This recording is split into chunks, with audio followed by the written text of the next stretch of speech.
우리 예수 그리스도의 구원은 그냥 말이 아니에요. 말이 아니에요. 능력입니다. 능력. 그렇게 돼버리는 거예요. 그렇게 돼요.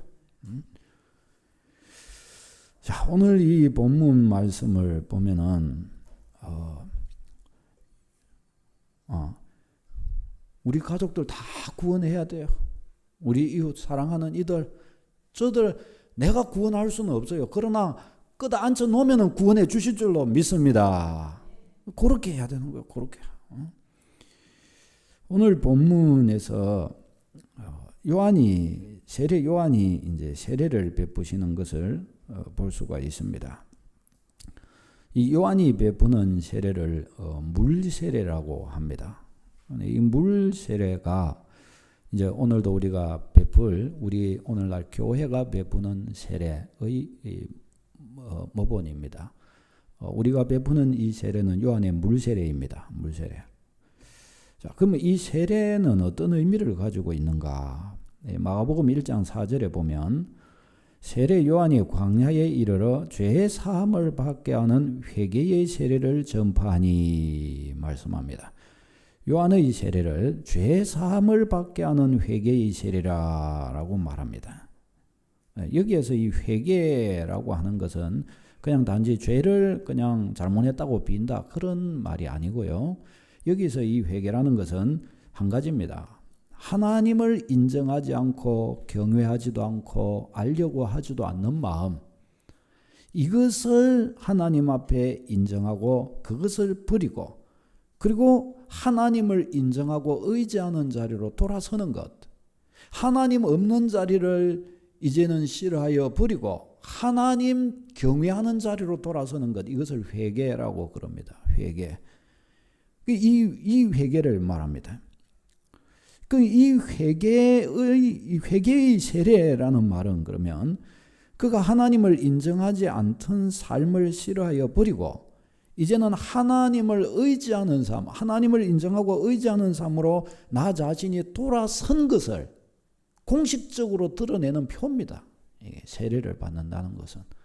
그래서 이제 세례를 이렇게 받으면 나는 예수 그리스도 하나님을 인정합니다. 예수 그리스도 믿고 교회의 법도에 순종하고 하나님의 뜻대로 살겠습니다. 딱 하나님과 교회 앞에서 딱 이제 내 신앙을 고백하는 거예요. 왜 고백을 해요? 나는 이제 불신앙을 버리고 나는 이제 신앙으로 하나님 경외하는 길을 가겠습니다 하는 이 결심을 나타내는 것입니다. 이 결심을 눈에 보이는 표로 주는 것이 세례의식인 거예요. 세례의식. 그 도장을 딱 찍어서 이 사람 확실히 예수 믿는 사람 맞네. 내 안에서만 말하는 게 아니라 공식적으로 외적으로도 이 사람이 이제 예수 믿는 사람 맞네. 이렇게 이제 드러내는 것입니다. 자, 근데 이제 이 세례에 대해서 우리가 오해하면 안 되는 중요한 것이 있습니다. 그것은 뭔가 하면 세례를 베풀 때 이 세례의식 자체가 능력이 있는 것은 아니라는 거예요. 세례의식 자체가 그 사람을 구원할 능력이 없어요. 은혜를 그에게 수여해 주는 능력은 없어요. 다시 말하면 예수님을 안 믿는 죄인이 있어요. 근데 이 사람을 데리고 와가지고 세례받게 했다고 해서 이 사람이 구원받는 것은 아니라는 거예요. 어떤 예를 들어 못된 사람이 있는데 이 못된 사람이 회개하지 않고 죄를 뉘우치지도 않는데 세례받으면 죄가 다 사함받고 그런 역사는 없다는 거예요. 세례 자체가 그 능력을 주지는 못하는 겁니다. 세례는 세례 자체의 능력이 아니라 앞에서 이야기하는 회개의 능력이 세례의 능력입니다. 아멘. 돌아서는 능력이에요. 하나님 없는 불신앙에서 신앙으로 돌아선 그 참됨이 세례로서 확정되는 것이고 그 세례로서 확정되고 하나님이 받으실 때 어떤 역사가 일어나는 거예요? 완전한 역사가 일어나 버리게 되는 것입니다. 죄 사함의 역사가 확실히 일어나게 되어버리는 것이에요. 이것은 하나님 앞에 사람 앞에 너희가 사람 앞에서 나를 시인하면 나도 하나님과 천사 앞에서 너희를 시인하리라 딱 하시는 그 말씀대로 하나님의 증거가 거기에 다 나타나게 되는 것입니다. 그러니 우리가 이 하나님 앞에 이와 같이 행하는 이 신앙 예식들을 이렇게 대할 때 이것들이 외형적인 것이 우선이 아니라 내면적인 것이 더 우선이라는 것을 우리는 놓치지 않도록 해야 하겠습니다. 예를 들어서 세례를 받을 때 외형적인 물 세례를 받는다고 할지라도 실제적으로 하나님께로 돌이키지 않고 하나님이 원하시는 삶의 자리로 나 자신의 방향을 전환하지 않는다면 그 세례는 그 세례는 아무런 의미가 없다는 것입니다. 의미를 주지를 못하는 거예요. 그 세례가 그를 구원해 주지 못한다는 거예요. 아멘. 우리는 이건 명확하게 우리 삶에 세워야 됩니다. 그러나 만일에 그가 무슨 이유로 인하여 세례를 받지 못했다 할지라도 진심으로 그가 하나님께로 돌이켰고 하나님을 모신 것이 맞다면 그는 외형적인 세례를 아직 받지를 못했다 할지라도 내적으로는 어떻게 해요? 이미 세례받은 것과 방불한 상태가 되는 것입니다. 그래서 외형적인 세례를 받지 않았다 할지라도 먼저 내적인 세례, 성령의 세례를 받는 사람이 있고 이미 외형적인 세례를 받았다 할지라도 아직 내적인 세례, 성령의 세례를 받지 못한 사람도 있다라는 것이에요. 우리는 먼저 소중한 중요한 것이 뭐냐? 성령의 세례를 받아야 할 줄로 믿습니다. 오늘 이 간증에서 이 보신 분들 보니까 성령의 세례가 임한 거예요. 성령의 세례. 그의 내면 안에 부인할 수 없는 뭔가가 온 거예요. 뭔가가. 그가 도저히 부인할 수 없는, 이거는 하나님의 역사가 아니면 이거는 안 되는 거지 않은가? 나가 나를 알고 내가 내 형님을 알고 우리 가족을 알고 있는데 이거는 이렇게 될 사람들도 아니지 않은가? 아니 나에게 요즘에 일어나는 이 일들을 보니까 이거는 하나님이 그리스도인들이 말한 이거 예수 믿으면 구원받는다는 이 구원이라는 것이 아니고서는 도저히 일어날 수 없는 일이 아니냐. 이게 바로 구원이 아닌가 말이죠. 아멘. 이게 바로 구원이 아닌가 말이죠. 구원이 아닌가. 저도 마찬가지예요. 저도 예수님을 믿기는 믿었었지만은 그러나 뭐 교회 가도 은혜라는 게 뭔지도 모르겠고 죽지 못해서 하나님이 계시면 나 좀 도와달라는 마음으로 교회를 갔지만은 하나님이 계신 건지 하나님이 나를 어떻게 생각하시는지 나 같은 사람을 받으셨는지 아무것도 모르겠더라고요. 그러나 어느 순간에 내 영혼을 어루만지시는 그분의 뭔가의 손길이 온 거예요. 뭔가의 손길이 왔는데 이 어두운 마음에 막 환하게 밝아지기 시작하는데 아주 막 주체할 수 없는 막 울컥울컥 하는 거예요. 막 혼자 울어요. 혼자 앉아가지고 우는데 너무 슬프고 애통하고 인생 살맛이 안 나서 우는 게 아니고 너무 행복해서 우는 거예요. 막 나도 모르게 막 죄가 막 나오는데 마음에서 나오는데 막 은혜의 샘이 솟아버리는 거예요. 내 막 회개의 노래를 부르는 거예요. 나 같은 죄인 살리신 주 은혜 놀라워하면서 말이죠. 누가 말하지 않는데 혼자 앉아서 그랬는데 너무너무 막 영혼에서는 샘이 솟는 거예요. 샘이. 이걸 어떻게 해석을 해요? 이게 어떻게 해서 이런 일이 나요? 나는 그런 사람도 아니고 나한테는 그런 기쁨이 있는 사람도 아닌데 어떻게 이게 나와요? 맨날 며칠이고 이런 것 갖고 고민도 한 거예요. 이게 도대체 뭔가? 이거 진짜 그리스도인들이 말한 성경이 말한 예수 믿으면 구원 얻는다고 한 바로 그 구원이지 않은가 이게 진짜 그 구원이지 않은가? 그게 아니라고 한다면 이걸 어떻게 해석하겠는가? 친구한테 이야기하니까 친구도 그렇다는데 친구도.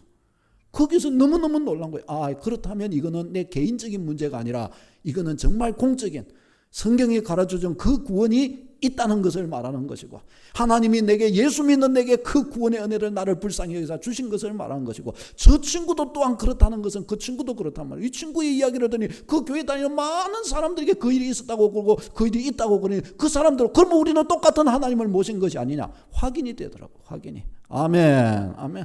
그러면서 막 하나님에 대한 확신을 갖게 되고 성경 읽으니까 내 인생이 거기서 보이기 시작하는데요. 보이기 시작하면서 막 하나님을 안 믿을 수가 없도록 가르쳐줘요. 아무리 성격 나쁜 깡패도 하나님이 한번 싹 마음을 어루만지시니까 저렇게 돼버린 거예요. 이제 구원을 받고 하면서 막 형제의 구원을 위해서 관심을 가지기 시작하게 되고 이게 진짜 너무 중요한 거구나 생각하기 시작하고 저분이 보니까 아주 어려운 일을 하더라고요. 그 교회 성도 중에서 뭐 이거 하는데 막 하루 종일 삽질을 해야 되는 그런 일을 막 이렇게 12시간씩 막 그래 한다고 그러더라고요. 그런데 처음에는 막 며칠간은 원망이 막 됐더래요.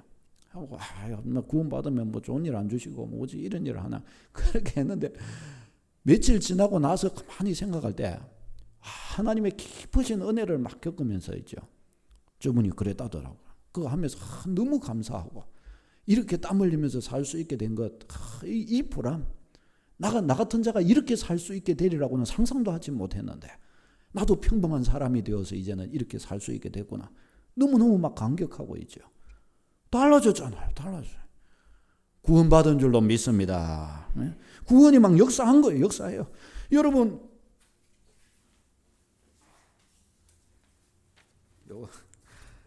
세례식 용지인데, 구원의 역사는 존재하는 거예요. 존재하는 거예요. 그냥 예수 믿었다가 아니에요. 구원이 임해버리는 거예요. 임하는 거예요. 이 임하는 구원을 받아야 될 줄로 믿습니다. 이 임하는 구원을 누려야 되는 거예요. 이 임하는 구원. 하나님이 주시는 거예요. 주신 줄을 알아요. 내가 알고 내 옆에 사람이 알아버려요. 왜? 달라졌으니까. 이렇게 달라질 줄 어떻게 아냐 말이에요. 이렇게 달라졌죠. 구원의 은혜를, 이 놀라운 구원의 은혜를 말이죠. 여러분, 우리는 구원의 은혜를 쉽게 보면 안 되는 것입니다. 자, 이제 이 세례에 대해서요, 불신앙에서 신앙으로 돌아온 이 참된 회개 속에서 주어지는 이 세례의 능력, 이 세례의 능력이란 것은 회개의 능력이고 신앙 고백의 능력이에요. 근데 이 고백의 능력이 얼마나 능력이 있는가를 이제 오늘 본문은 또한 가르쳐 줍니다. 예수님께서 세례를 받으시고 이렇게 나오셨을 때 일어나는 역사를 통해서 보여주십니다. 어떤 역사가 일어났느냐? 16절, 17절 같이 읽겠습니다. 시작. 예수께서 세례를 받으시고 곧 물에서 올라오실새 하늘이 열리고 하나님의 성령이 비둘기같이 내려 자기 위에 임하심을 보시더니 하늘로부터 소리가 있어 말씀하시되 이는 내 사랑하는 아들이요 내 기뻐하는 자라 하시니라. 아멘. 자, 첫 번째 보니까 하늘의 문이 확 열리는 것을 볼 수가 있습니다. 하늘의 문. 이 하늘의 문이 열렸다는 것은요, 하나님과 교통하는 자리, 하나님의 뭔가가 내게로 오는 그 일이 돼버렸다는 거예요. 세례를 받는 사람은 세상 줄을 끊고 하나님 줄을 붙잡은 사람이잖아요. 그러니까 예수님을 믿는다는 말은 나 이제 세상 줄 안 붙잡고 하나님 줄 붙잡습니다. 이러고 돌아선 사람이 예수 믿는 사람이에요. 그러니까 세상 줄을 끊고 하나님 줄을 잡으니까 뭔 줄이 이제 자기한테 오는 거예요? 하나님의 줄이 자기한테 오는 거예요. 하늘의 문이 열리면서 하나님의 줄이 자기한테로 이제 내려오는 것이에요. 이게 하늘문 열리는 역사입니다. 하늘문 열리는 역사. 여러분에게 하늘문 열리는 신앙의 고백과 확증이 주어진 줄로 믿습니다. 하늘문 열렸으면 우리는 이제 뭐 잡으면 되는 거예요? 하늘줄 붙잡으면 되는 겁니다. 하늘줄. 하늘문 열린 사람은 하늘줄 이제 붙들고 가면 되는 것입니다. 하늘의 열린 문을 통해서 하늘의 능력이 나에게 임하게 되는 것입니다. 하나님으로부터 놀라운 것들이 임하게 되어 믿음의 복을 받기 시작한, 믿음이 떨어지기 시작하는 거예요. 누구에게? 내 영혼에요. 믿음이 생기기 시작하는 거예요.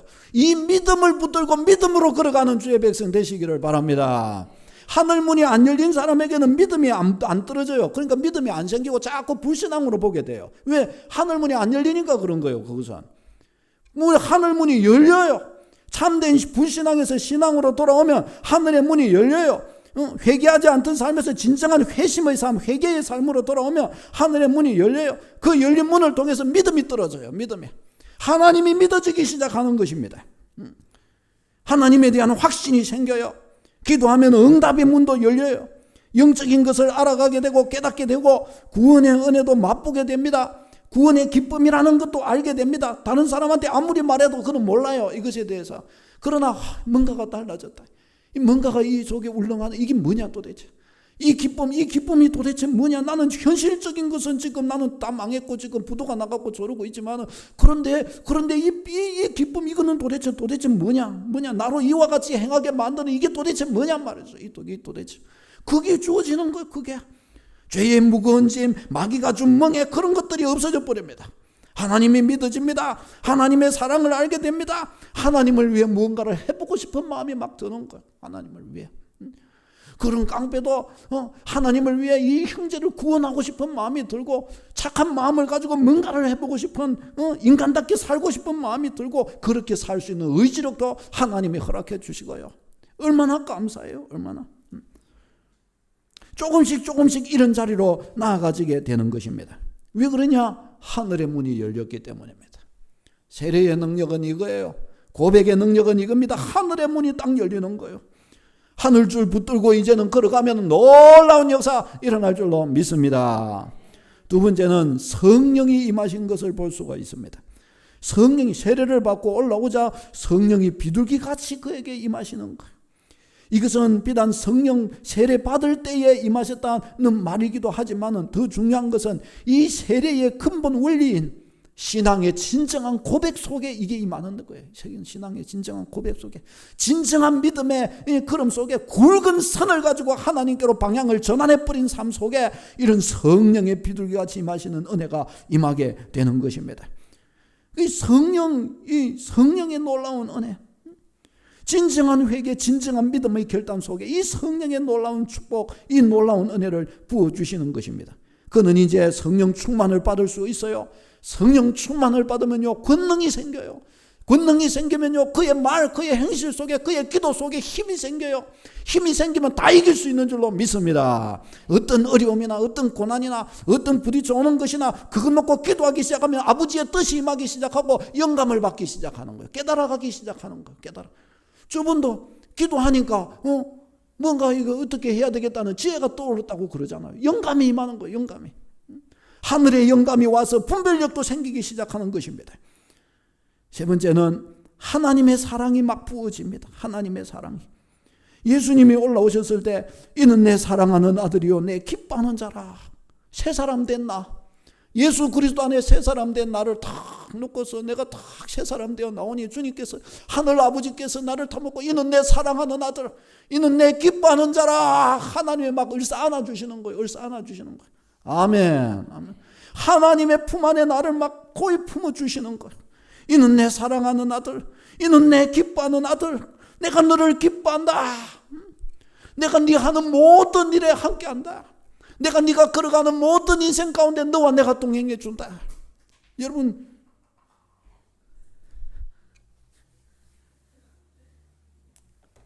왜 뭐가 자꾸 하늘에서 문이 열리니까 자꾸 떨어지는 거예요. 하늘에 이 놀라운 은혜, 이건 뭐 뭘로 다 말할 수 있겠어요? 이 은혜, 우리 주의 백성은 이 은혜 뒤로 팽개치지 말고, 이 은혜가 세상 무엇과 바꿀 수 없는 능력이고 힘이고, 그런데도 이걸 잘 모르는 사람, 잘 사용할 줄도 모르고 이 능력, 이 축복을 잘 모르는 사람은 자꾸 이걸 팽개치려고 그래요. 옆으로 팽개쳐 놓고 자기 힘으로 뭘 자꾸 해보려고 그래요. 그래서 불신자고 계속 비슷해져 가는 거예요. 이거 아는 백성은 세상의 쓰레기 같은 것들은 자꾸 뒤로 넘기고 세상에서 돌아섰으니까, 하늘줄을 잡았으니까, 하늘줄 이거 갖고 자꾸 능력 있는 대로 나가는 주의 백성 다 되시기를 바랍니다. 좀 연약해도 괜찮고요, 실패하고 부도나고 약해, 그런 거, 질병 괜찮아요. 그런 것도 괜찮은 거예요. 하늘줄만 죽자 사자 붙들 줄 아는 그런 믿음이 생기면 괜찮은 거예요. 이 은혜 딱 붙들고 승리하는 여러분 다 되시기를 바랍니다. 이 축복 다 누리는 여러분 되시기를 바랍니다. 기도하겠습니다.